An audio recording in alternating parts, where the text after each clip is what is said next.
আসসালামু আলাইকুম। আশা করি প্রত্যেকেই ভালো আছেন। মহান আল্লাহ তাআলার অশেষ রহমতে আমি মোহাম্মদ শোভজ ইসলাম অনেকটাই ভালো আছি। তো আজকে একটা ভিন্ন টপিক নিয়ে কথা বলব যে প্রেসিং কি? প্রেসিং কিভাবে করা হয়? কেন করা হয়? প্রেসিং কতটা জরুরি গার্মেন্টস ইন্ডাস্ট্রি বা আপনার পার্সোনাল লাইফের জন্য? সম্পূর্ণ ভিডিওটা মনোযোগ সহকারে দেখবেন। এই ভিডিওতে ক্লিয়ার করে দেওয়ার চেষ্টা করব। তো মূলত গার্মেন্টস সেক্টরে তো প্রেসিংটা খুবই গুরুত্বপূর্ণ। যে একটা জিনিস সৌন্দর্যবোধ বা সৌন্দর্য তৈরি করার জন্য বা সৌন্দর্য করার জন্য মূলত প্রেসিং এরিয়াটা ব্যবহার করা হয়। ঠিক আছে? তো চলুন কথা বলে শুরু করা যাক। প্রথমে আমরা জানবো হচ্ছে প্রেসিং কি? প্রেসিং বা ইস্ত্রি করা তৈরি পোশাক খাতের সবচেয়ে গুরুত্বপূর্ণ ফিনিশিং প্রক্রিয়া বা অবাঞ্ছিত প্রক্রিয়ার অসাধারণ করতে এটি ব্যবহার করা হয় বা ফ্ল্যাট চেহারা দেওয়া ডিজাইন বা সিস্টেমটাকে একটু আপডেট করা। তাছাড়া এটি কাপড়কে তাপ বা চাপের মাধ্যমে আয়রন করা হয় বা আয়রন বলা হয়। কখনো কখনো পোশাকের মাধ্যমে প্রসেস পরিবর্তন বা প্রসেসিং বা ইস্ত্রি করা হয়। গার্মেন্টস ম্যানুফ্যাকচারিং ইন্ডাস্ট্রিতে প্রেসিংয়ে ইস্ত্রি বলা হয়।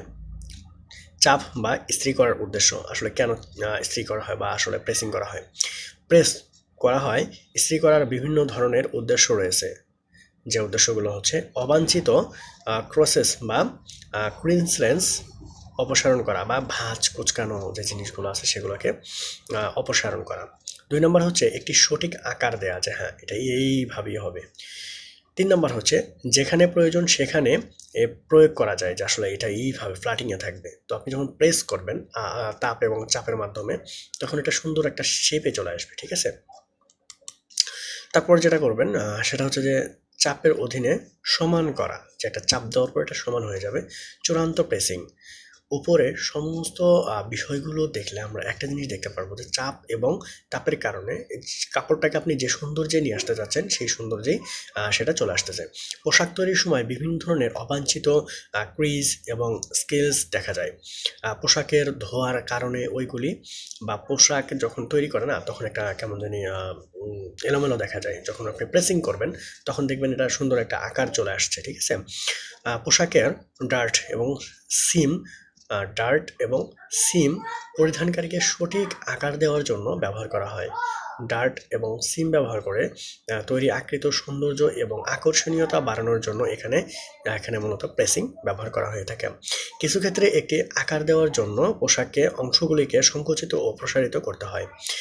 যেখানে প্রয়োজন সেখানে সেখানে মূলত চাপ এবং তাপ দিয়ে এটাকে ঠিকঠাক করা যায়। তো পোশাকের উৎপাদন শিল্পের সৌন্দর্য বৃদ্ধির জন্য পোশাকের ক্রিজিং বা পোশাকের ভাঁজ কোঁচকানো দূর করে সঠিক চাপ এবং তাপের প্রয়োগে আমরা মূলত এই প্রেসিং করে থাকি। পোশাক তৈরির পর ভাঁজ করার আগে অবশেষে প্রেসিং করা হয়, যাকে ফাইনাল প্রেসিং বলে। পোশাকের সৌন্দর্য বাড়াতে এবং পোশাকের সমতল চেহারা দেওয়ার জন্য এখানে প্রেসিং বা ইস্ত্রি করা হয়। স্টিম ব্যবহারের ক্ষেত্রে ফ্যাব্রিক নেচার অনুযায়ী সঠিক বাষ্পের তাপমাত্রা ব্যবহার করা উচিত বা হিট এবং স্টিমের ক্ষেত্রে কেয়ার লেভেলের নির্দেশিকা অনুসরণ করা আবশ্যক। তো যখনই আপনি এটা করবেন তখন অবশ্যই কেয়ার লেভেল দেখে মূলত আপনাকে আয়রন করতে হবে বা স্টিম করতে হবে। অসংখ্য ধন্যবাদ সম্পূর্ণ ভিডিওটা মনোযোগ সহকারে দেখার জন্য। পরবর্তী কোনো ভিডিওতে আবারও দেখা হবে। সে পর্যন্ত সবাই ভালো থাকবেন এবং সুস্থ থাকবেন।